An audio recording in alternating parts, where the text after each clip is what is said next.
Oi pessoal, tudo bem? Dando continuidade a essa série de videoaulas para vocês estudarem em casa, a gente vai resolver mais um problema envolvendo ondas. Dessa vez a gente vai resolver o problema da FUVEST, que encontra-se no livro Física Clássica do Caio Calçada. Vamos ao problema. O problema, ele traz para a gente o seguinte, ó. Ele fala que um grande aquário com paredes laterais de vidro permite visualizar na superfície da água uma onda que se propaga. Então eu tenho aqui como se fosse o meu aquário e eu tenho aqui uma onda se propagando dentro desse aquário.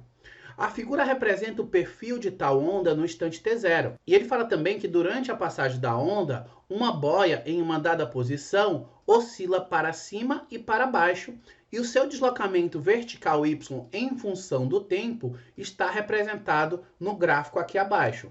Então, imagina que eu tenho um objeto aqui e à medida que essa onda passa, ele fica oscilando para cima e para baixo. E a posição y desse objeto, no decorrer do tempo, está sendo representada por esse gráfico aqui. Foi isso que ele deu. Ele quer saber, com essas informações, qual o valor da velocidade de propagação dessa onda. Então, eu quero saber a velocidade de propagação da onda. A gente já sabe que existe uma fórmula que permite calcular a velocidade de propagação de uma onda. Se eu souber o comprimento de onda e a frequência de oscilação dessa onda, eu consigo facilmente calcular a velocidade.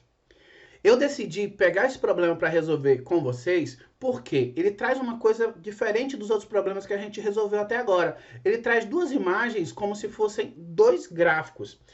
E por que eu resolvi fazer isso, pessoal?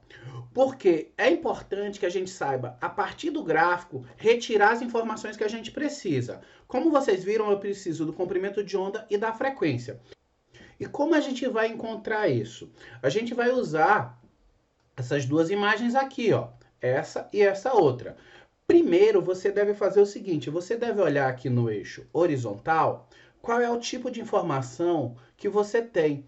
No caso aqui, você tem informação a respeito do espaço e aqui você tem informação a respeito do tempo.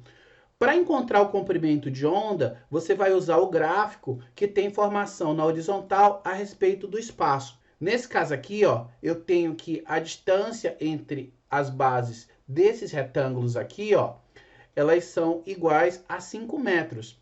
E eu sei que o comprimento de onda vai ser o seguinte, ó, vai ser a distância de um ponto até o local que ele se repete novamente na sequência. Então, por exemplo, aqui eu tenho um ponto que é a minha subida da onda. Quando que eu vou ter a subida novamente? Bem aqui. Então, aqui eu tenho o meu comprimento de onda. Eu poderia utilizar, inclusive, qualquer outro ponto da onda conhecido, como, por exemplo, aqui o meu pico, ó. Então, eu tenho aqui o pico, quando que na sequência eu vou ter outro pico? Eu vou ter bem aqui. Então, daqui para cá é o comprimento de onda. Eu posso usar qualquer uma dessas duas distâncias aqui para achar o meu comprimento de onda. Eu vou usar aqui de baixo que está mais fácil, ó. Então, eu tenho aqui 5, 5, 5 e 5. Então, no caso aqui, eu tenho 4 vezes 5, vai ser o meu comprimento de onda que eu medi aqui, ó. Então, eu já sei qual é o meu comprimento de onda, agora eu vou para o meu período. O período é informação a respeito do tempo, e no caso aqui, para saber o período, você utiliza a mesma ideia, só que agora você não está medindo distâncias, você está medindo o tempo que leva para a onda completar um ciclo. Então, eu tenho aqui esse ponto. Quando é que ela vai completar um ciclo? Quando ela estiver na subida novamente. Então eu venho, ó, opa, tá subindo de novo bem aqui. É um ponto semelhante a esse que eu utilizei como referência. Eu poderia também, inclusive, usar aqui a descida, ó. Quando que eu vou ter um ciclo para retornar a uma descida novamente? É bem aqui, ó. Então, eu posso medir por aqui ou por aqui o meu período, já que nesse eixo aqui eu tenho informação a respeito do tempo. Eu pegando aqui, ó, como referência, daqui para cá, eu vou ter 15 menos 5, eu vou ter 10 segundos, é o tempo desse ciclo aqui. Ou se eu quisesse daqui para cá, ó, eu vou ter de 0 a 10, então eu tenho aqui um ciclo que é 10. Não importa, pessoal, vocês podem pegar qualquer um desses pontos, desde que você tome cuidado que você está pegando o ponto semelhante a esse que você pegou logo na sequência, quando ele completou um ciclo. Feito isso, agora eu posso calcular a minha frequência. É só eu fazer o inverso do período, né? 1 sobre o período. Coloquei o período aqui, ó, 10 segundos. Então agora é só fazer 1 dividido por 10, 0,1 Hz. Então já está em Hz, aqui já está em metro, então eu estou trabalhando no sistema internacional. Posso calcular minha velocidade em metros por segundo. Então, meu comprimento de onda é 20 vezes a frequência, que é 0,1, multiplicando, eu vou ter 2 metros por segundo. Resposta letra A.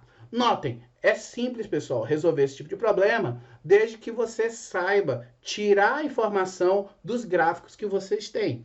Vocês podem ter gráficos que estão relacionados ali na horizontal com a distância, e aí nesse caso vocês têm informação a respeito do comprimento de onda, ou pegar gráficos que você tem ali informação a respeito do tempo. E aí, nesse caso, você pode determinar o período, a frequência e usar isso para calcular outras coisas depois. Eu espero que tenha ajudado vocês. Se vocês gostaram do vídeo, ajudou de alguma forma, deem um joinha para incentivar a gente a continuar postando vídeos. Muito obrigado por ter assistido o vídeo até aqui. Valeu e até a próxima.